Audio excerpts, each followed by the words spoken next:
The sound of silence filled the grand penthouse. Floor-to-ceiling windows framed the glittering city skyline, yet the man inside felt nothing but emptiness. Alexander Reed, one of the most powerful CEOs in the country, had everything most people could only dream of: wealth, influence, and the respect of an entire industry. But behind his polished suits and million-dollar smile lay a truth he never admitted to anyone: he was painfully lonely. Every night he came home to cold marble floors, echoing halls, and the faint scent of emptiness. His parents had passed away when he was young, his marriage had failed, and friendships were always tainted by money or motives. The only person who seemed genuinely present in his life was his maid, Maria, a quiet woman in her early 30s who cleaned the house with diligence and never asked for anything in return. But Alexander had a wound that wouldn't heal. He had been betrayed too many times by friends who stole from him, by business partners who cheated him, even by the woman he once thought he would spend forever with. That scar turned into suspicion, and suspicion turned into a test he never should have played. One morning, he left the heavy safe in his private study slightly open. Inside sat stacks of cash, glittering jewelry, and an envelope of private documents. He knew Maria would see it when she dusted the room. His heart battled itself. Part of him wanted her to prove him wrong, another part expected the same disappointment he had always known. Maria entered the study as usual, her cleaning cart squeaking across the polished floor. She noticed the safe. For a long moment, she froze.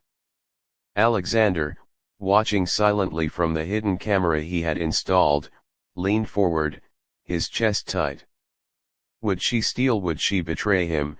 Like all the others, to his surprise, Maria didn't touch the money. Instead, she carefully shut the safe door, locked it, and placed the keys neatly on the desk.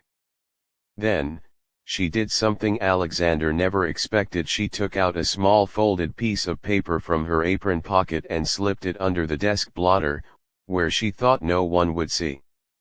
Later that night, curiosity consumed him. He retrieved the note. It read, "Sir, I noticed your safe was left open. I closed it for your protection. If you ever feel you cannot trust the people around you, please remember, not everyone is out to hurt you. I may just be your maid, but my mother always taught me loyalty is worth more than money. I hope someday you find peace in your heart." For the first time in years, Alexander felt his throat tighten. He didn't know whether to feel guilt for testing her or gratitude for her kindness. The next morning, he called Maria into his office. She stood nervously, clutching the hem of her apron, thinking she had done something wrong. But instead of anger, Alexander's voice was soft. "Why didn't you take anything?" he asked, his eyes searching hers. Maria looked stunned. "Because it's not mine, sir. Money can buy many things, but it can't buy back your soul if you lose it." Those words struck him deeper than he expected. He realized how unfair he had been to test her, how blinded he had become by his mistrust of the world. He confessed everything: that he had left the safe open on purpose, that he had been betrayed too many times, and that he no longer knew who to trust. Maria listened quietly, then said, "I understand pain, sir. I lost my husband when my daughter was only 2. Life taught me to keep going, not by holding on to anger, but by choosing faith in people. I still believe goodness exists even when the world tries to convince me otherwise." Her honesty broke something inside him. For the first time in years, Alexander spoke not as a CEO, but as a man.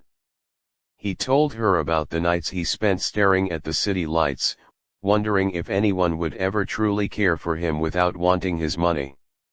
From that day, their relationship changed. He no longer saw Maria as just the maid. She became a voice of reason, a quiet comfort in his storm of loneliness.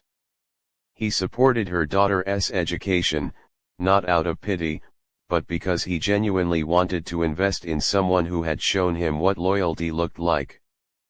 But the true challenge came when one of his closest business partners was exposed for embezzling millions from the company. The board was shaken, the stockholders furious. Alexander faced the possibility of losing everything.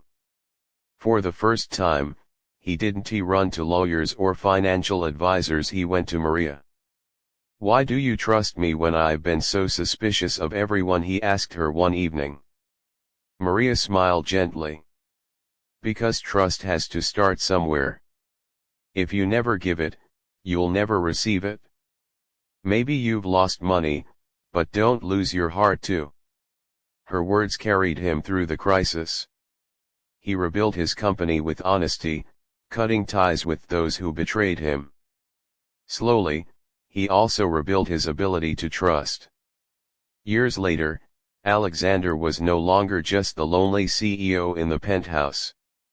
He became a mentor to many, a man who used his fortune not to isolate himself but to connect with others. And at every charity dinner, every speech he gave, Maria and her daughter were never far from his side. The story of the open safe remained his personal reminder. Sometimes the richest treasures aren't in vaults of gold or stacks of cash. Sometimes they're hidden in the hearts of people who expect nothing in return but give everything in loyalty. Alexander never forgot the maid who chose honesty over temptation.